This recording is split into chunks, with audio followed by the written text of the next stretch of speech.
And as we all know, Pakistan is one of the countries that will be the most impacted by climate change.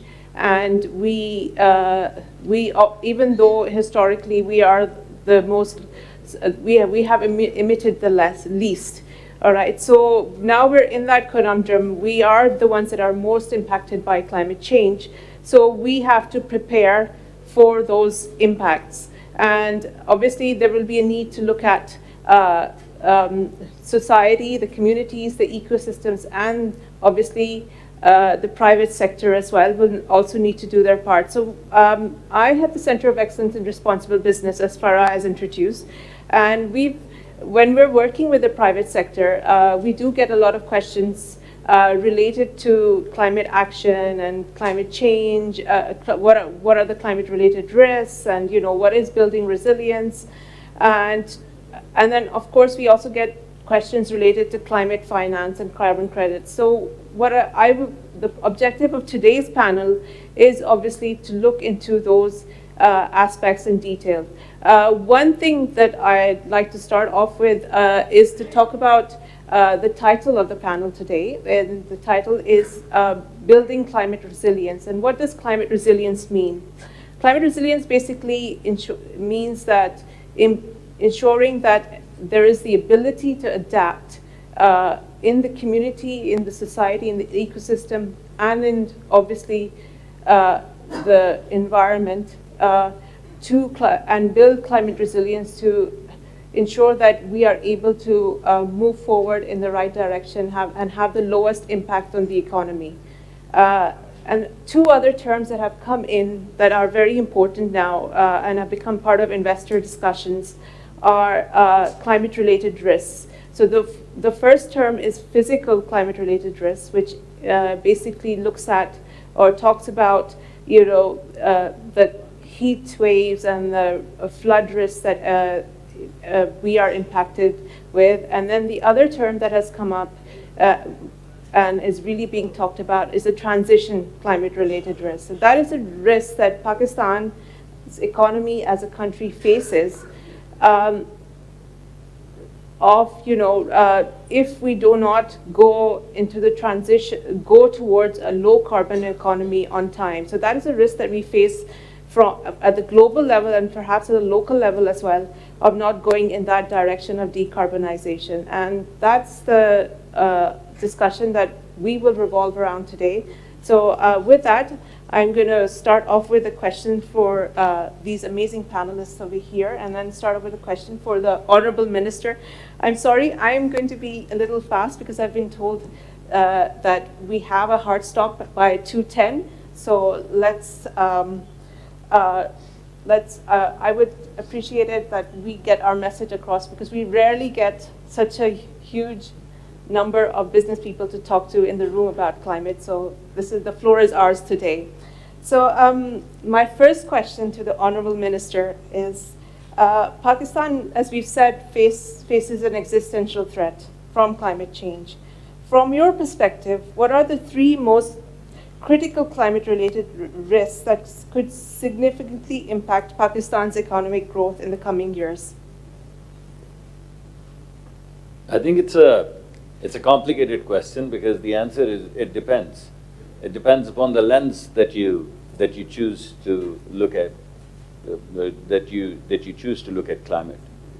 So if you just look at the humanitarian lens and purely very operational devastation-related lens, you find out that roughly 4,700, 4,800 people have died in the past 4 floods.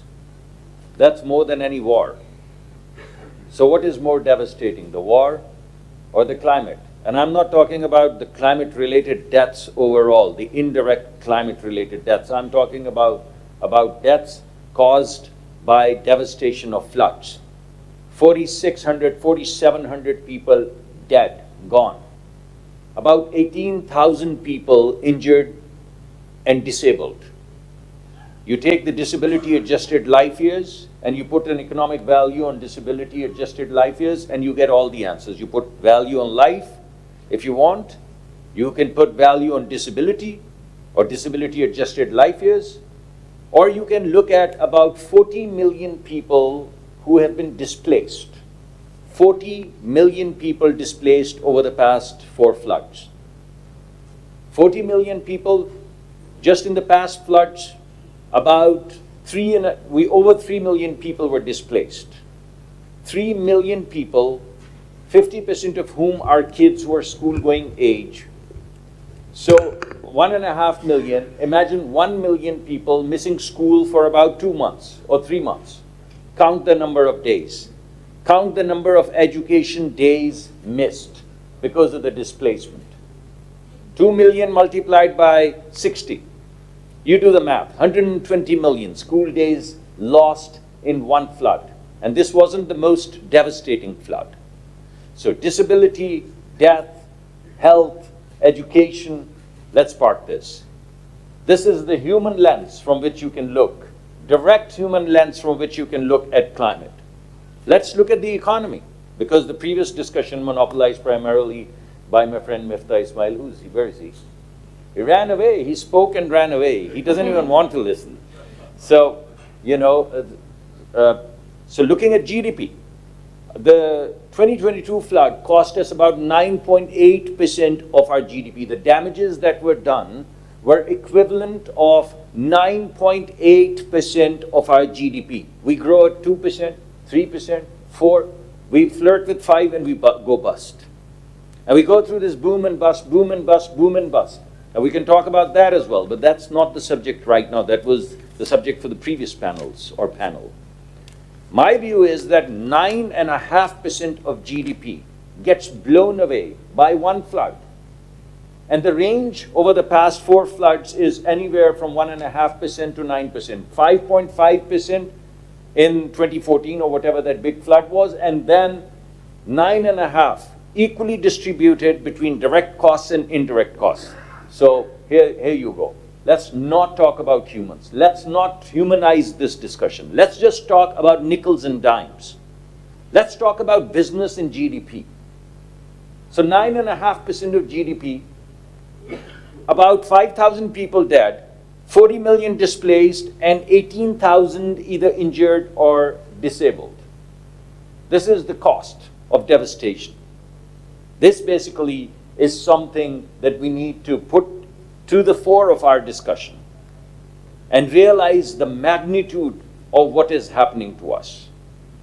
So you can take the devastation, you can take at the economic loss, you can basically look at the amount of money required to fix the devastation, but then the redirected loans, because the world, the geopolitics of the world has changed. Those days of multilateral funding and multilateralism is all but gone. It's either bilateralism or unilateralism. You've seen it. You've seen it in wars, you've seen it in economic frameworks, you've seen it in tariff wars. It's pretty much unilateralism or bilateralism. Now in the wake of this, all of this that's bilateralism that's going on, you know that you're not going to get funding. So I think that we are basically going to have issues. Our major issues are devastation, which I've already listed. Pakistan lies almost like a valley at the foothills of the Himalayas. So when the glaciers melt, to which we are contributing, but not enough. We are contributing less than 1%. Less than 1% too much, but less than 1%. And at our border, 2 countries are contributing 40%. 40%, 2 countries at our borders, on the glaciers, right next to the glaciers, contributing 40% of the world's carbon dioxide burden. And 7 countries or 10 countries are contributing about 70 to 75% of the carbon emissions, and how ironic that the same 10 countries are getting 85% of the green financing of the world.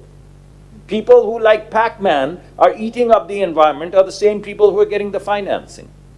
So 15% for the rest of the world, 180 some odd countries, and 85% of the green financing for those 10 countries that are eating up 75% of the world's environment. So this is ironic. But because of the emissions, 40% emissions at our borders, the glaciers are melting, the floods come down, they devastate. I've given you the magnitude of the devastation, but what I've not told you is that with this devastation also comes food security issues. One big flood and our entire barrage system, canal system, river system, it would all be blown away. If you go to the glaciers and you look at gloughs and you look at the kind of freaking devastation that they call when they come rolling down, they take civilizations away. When this glacier melting gets out of control, your entire system for hundreds of years, the barrage system, the canal system, the 1960s, it would all be blown away. Plus add to that, because of the increased emissions and the increased temperature, the changing climate. So your farmers cannot figure out when to sow because the patterns of rainfall have changed and the patterns of river flows have changed, and consequently the patterns of canal flows have changed. So if you add this together, you realize that you're going to have the major, other than devastation, other than climate, the major issue that you're going to have is that of food security. So climate is also food security. And 240 million people growing at calculate 2.5% of 240 million or 250 million growing every year. Where's the food going to come from? So we're going to have food security, we're going to have devastations, we're going to have permanent damage to our infrastructure, and if the melting gets out of control, you're going to have sudden kind of floods and then droughts. Because once the glaciers melt down, the rate of flow from the glaciers is not going to remain the same. So you're going to have toggle between floods and droughts and floods and droughts, and the devastations are in front of you. I go to Lahore, I'm from Lahore, as all good-looking men are. Why do you laugh? Especially people from Karachi. So I drive to Lahore. You can't drive to Lahore for 2 months. Starting from 15 days, after 4 p.m., no one would be able to drive to Lahore. Now the smog that we are facing, it's taking away about 4 to 5 years, I've read a study, 4 to 5 years of your life, of your parents' life, of your grandparents' life. Imagine your parent passing away the last day when they can't speak, they can't talk to you, and you beg to God for 1 day. I've been through that. My father passed away about 10, 12 years ago, and I begged to God for 1 day. I needed to talk to him. I needed to say things that I hadn't said. And if God had given me 1 day, I would have traded everything for that. Imagine 4 to 5 years of your parents' life getting shaved away because of the air that they breathe. Imagine that. So I'm sorry, I can roll on and on and on, and there are 20 other things. I'm taking a very fragmented view, economic view, humanized view. You know, I haven't spoken about the colors that have gone away. I've not spoken about fireflies that we used to chase, and who chases, which kid chases fireflies? None. Where are the green parrots gone? No one knows. Where are all those forests gone? So imagine living without color. Imagine living without music. Imagine living without khushbu. And that is the aesthetic cost of climate. So there's humanized cost, there's aesthetic cost, there's sustainability cost, there's economic cost. You pick the one that you want to. Well, it is cross-cutting, as I said, and it is quite devastating, as we can see. I mean, that is why there is the need to address this cost of inaction. So I now like to hand over to Sam. Sam, I think the FCDO recently published an important study called The Cost of Inaction for Pakistan. Based on that analysis, what are the 3 key recommendations you would give to the private sector in this room to better prepare for and mitigate all of these risks that the Honorable Minister has been talking about? Thank you, and thank you for having us join you today. At the High Commission, we're very passionate about climate change and working with the people of Pakistan on the huge challenge that Minister Malik has outlined. Now, what we're seeing, of course, is that this is a challenge that is having direct impact on business, and that's why this panel is happening today. It's why it's part of this conference, because we can all see this is starting to affect the bottom line. Now, I know the people in this room are big fans of numbers because it's about quantifying risk, and we have big numbers on this because we have worked with a number of researchers to quantify the cost to business of not acting on climate change. And the numbers are, as the Minister said, absolutely huge. $80 billion in displacement costs, $100 billion in physical asset damage, 200 billion in agricultural losses, and these numbers are rising quite fast already. So what we're seeing that for business, doing nothing in response to climate change isn't an option. It's already affecting operating models and the bottom line. So what does that mean for the private sector? Well, we have identified 3 actions that we think all businesses should be looking at as part of their business model that will help to support this transition, to help manage these risks. And the first is around don't ignore climate change. Climate change is coming to situations, markets near you. It's already hitting. And so integrating climate risk into core business decisions is absolutely fundamental. And this is where you need the numbers, you need to be able to quantify it, and that's where we've been doing a lot of work to try and put frameworks in place to help you understand the risk and to quantify it. But it's something that I think we all need to be doing. You know, for instance, if you're a textile firm thinking about the productivity losses, the damage to cotton, to assets from potential flooding, starting to quantify these risks, starting to put them into business models. The second thing that we think is really important is climate finance. Climate finance can help you and your business manage risk. There are lots of new exciting financial products, and some of you are involved in shaping the markets around this, and I think this is a really exciting area. Whether it's weather-indexed crop insurance, livestock insurance, to de-risk investment, whether it's blended finance, green bonds. There are a set of financial products that can help you manage risk, and also a set of opportunities around the transition, around new investments. As we invest in new technologies, there's new kind of markets and money to be made. And then the last thing is just thinking about everything through a resilience lens. And we're thinking about this much more, aren't we, globally, in terms of securonomics and thinking much more about how we build resilience into our business models. But this is going to start to really matter. We don't know exactly how, where, when climate risk will hit in Pakistan. Mm-hmm. And so building models that are resilient is really, really important, whether that's storm-proofing, the way we build structures, drainage systems, the way we diversify our supply chains, raw material sources. There are lots of ways to manage risk, but actually thinking about your resilience as a business through a climate lens we see is really important.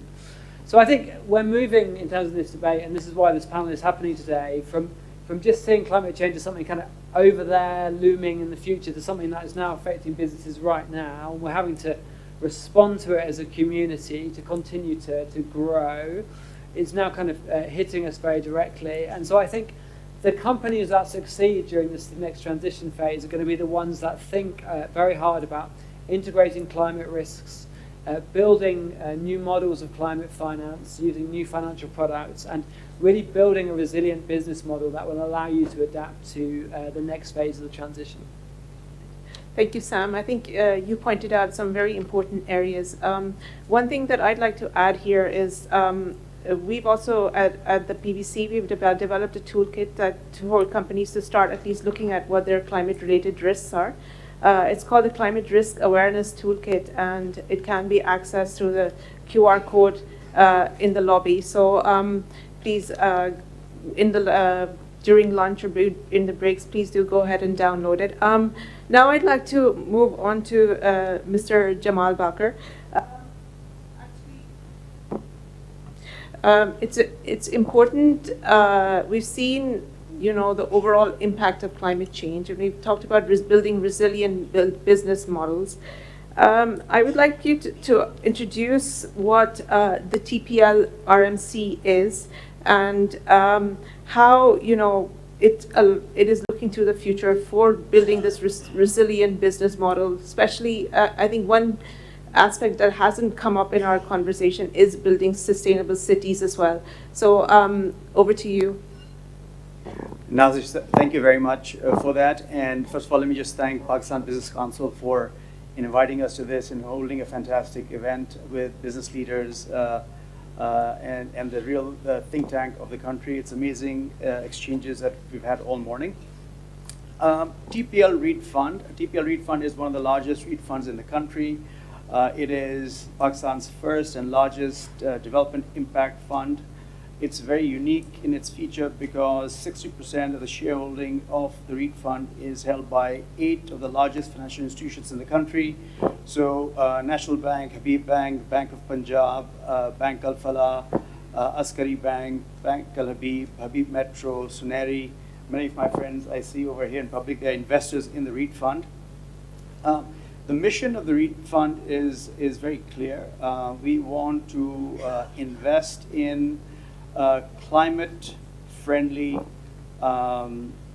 resource-efficient, socially inclusive real estate projects that will ultimately help towards decarbonizing whatever locality that our projects are located in, whether they're in the city of Karachi, anywhere. So we want to minimize the carbon footprint that our development creates, and I'll address each one of these in detail. Sustainability is very centric to all our decision making from the design stage to the delivery stage.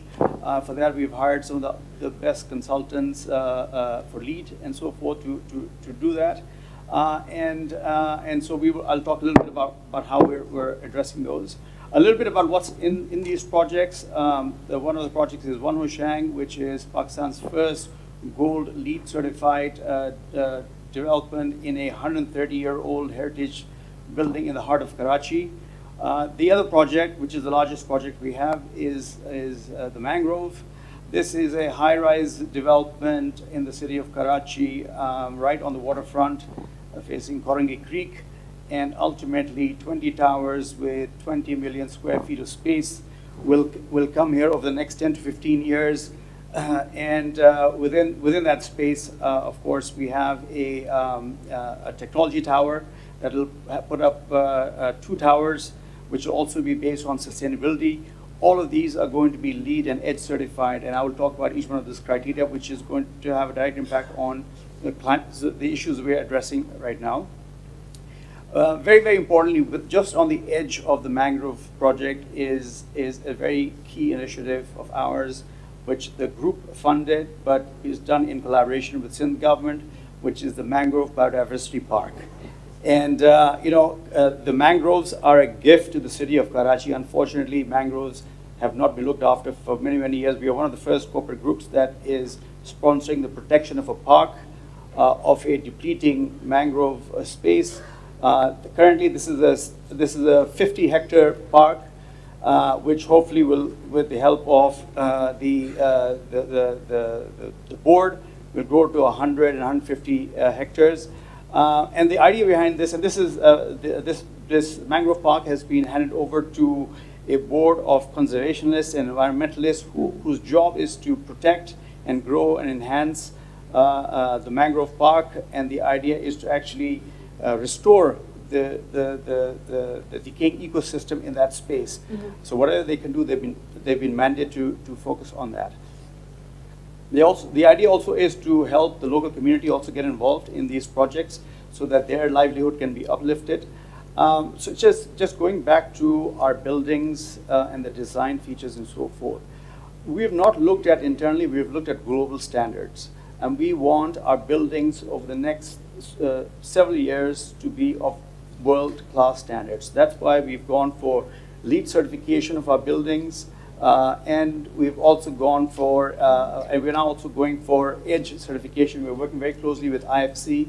And what that does is it forces us as a developer, as an investor, to really look at the kind of buildings we want to leave behind. So we talk about water efficiency, you talked about heat emissions and heat efficiency. We also talked about the quality of air that we want our properties to have. Mm-hmm. Relative to, air quality is a huge component. Water preservation is a very, very important component to these standards that enforce those sort of components on us.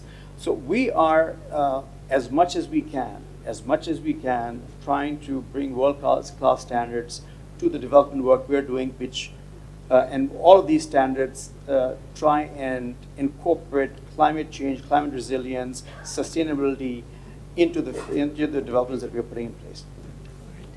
Okay, thank you.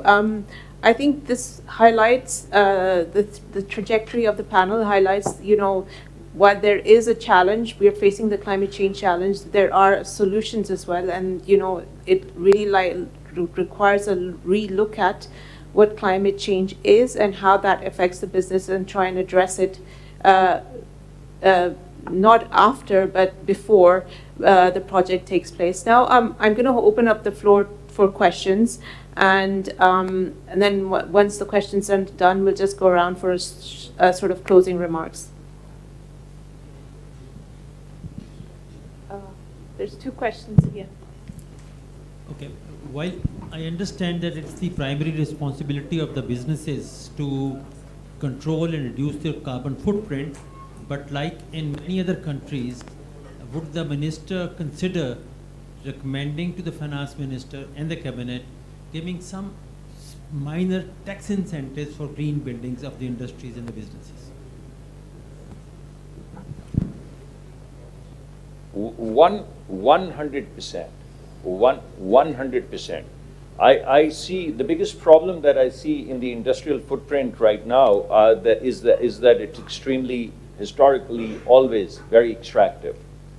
And the policy instruments that ought to be used for improving productivity or building climate resilience or doing innovation and giving incentives to the industry, not just on factor input, but on actual productivity.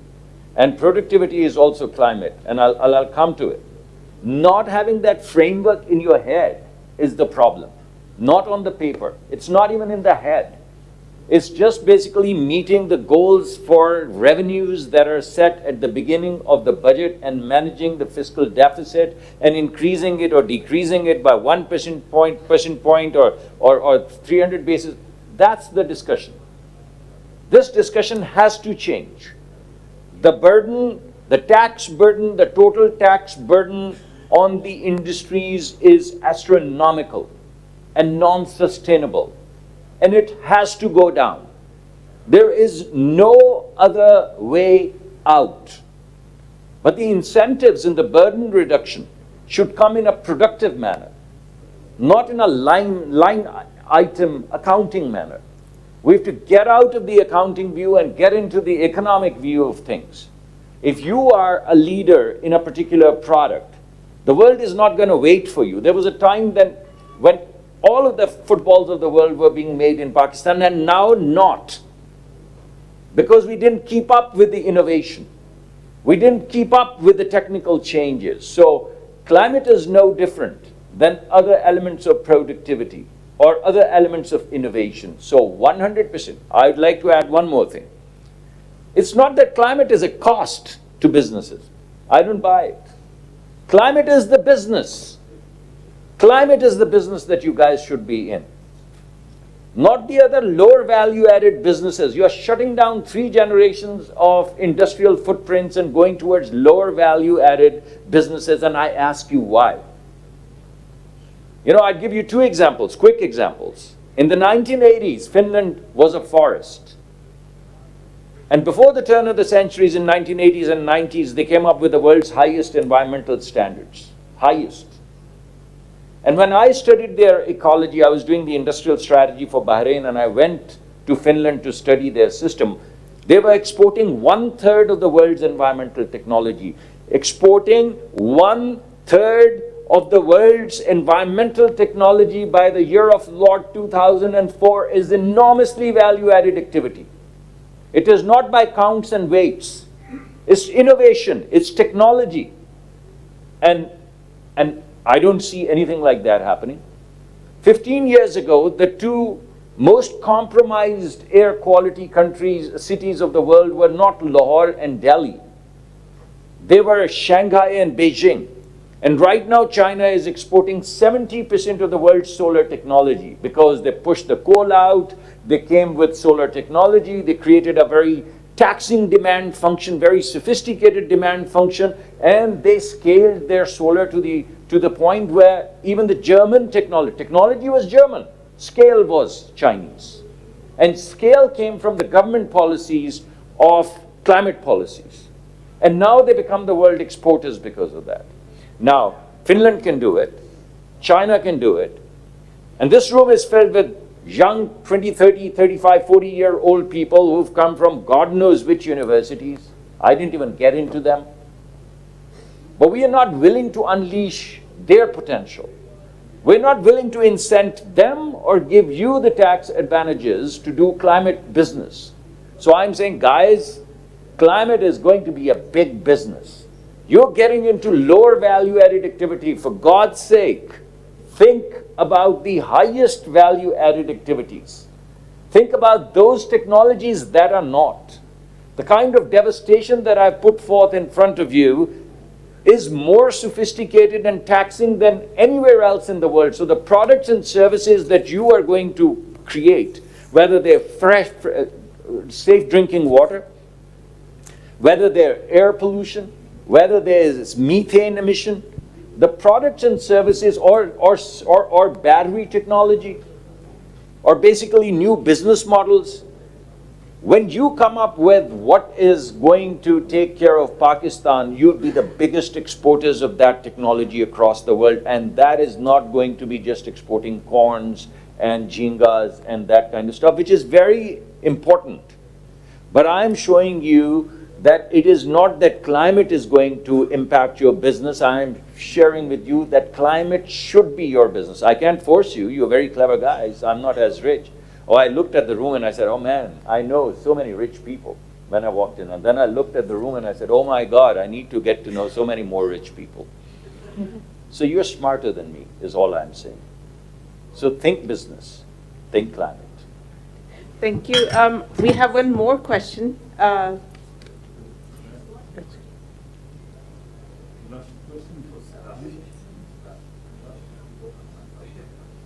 Sorry, Mrs. Saab, thank you very much. I just have one question. I think you very aptly and eloquently described the catastrophic reality that we face in Pakistan. And of course, there is the opportunity. And then for the opportunity, you've highlighted the responsibility of the private sector, and we've spoken about what the private sector can do. But for the private sector, and we've also, heard about one particular initiative that's taking place, small as it may compare to the challenge that we face, but at least it could be a catalyst for others to follow that example. And you've highlighted the opportunity for making this a business. But the examples you've given, China and the Scandinavian countries, have had a huge role that which the governments of those countries play. And so while we describe the problem, while we talk about it in different conferences, and we look for funding, which may or may not come, but the role of the government, I think, also needs to be evident in the daily lives of people and societies and businesses. Because when we look at what's going on just around us, and so some of us come from Karachi and we see what's happening to the ocean, to the Clifton Beach or beyond. There was a satellite image that showed that the pollution of the seawater has extended 9 miles out of Karachi. So all that continues, and why? Because we're pouring sewage and chemical waste into the sea, and there, I think the private sector could play a role in reducing that, but the government has to play a role to stop having this thing take place in the first place. Mm-hmm. So while housing societies are coming up, they don't have proper sewage management systems. So why are they being allowed?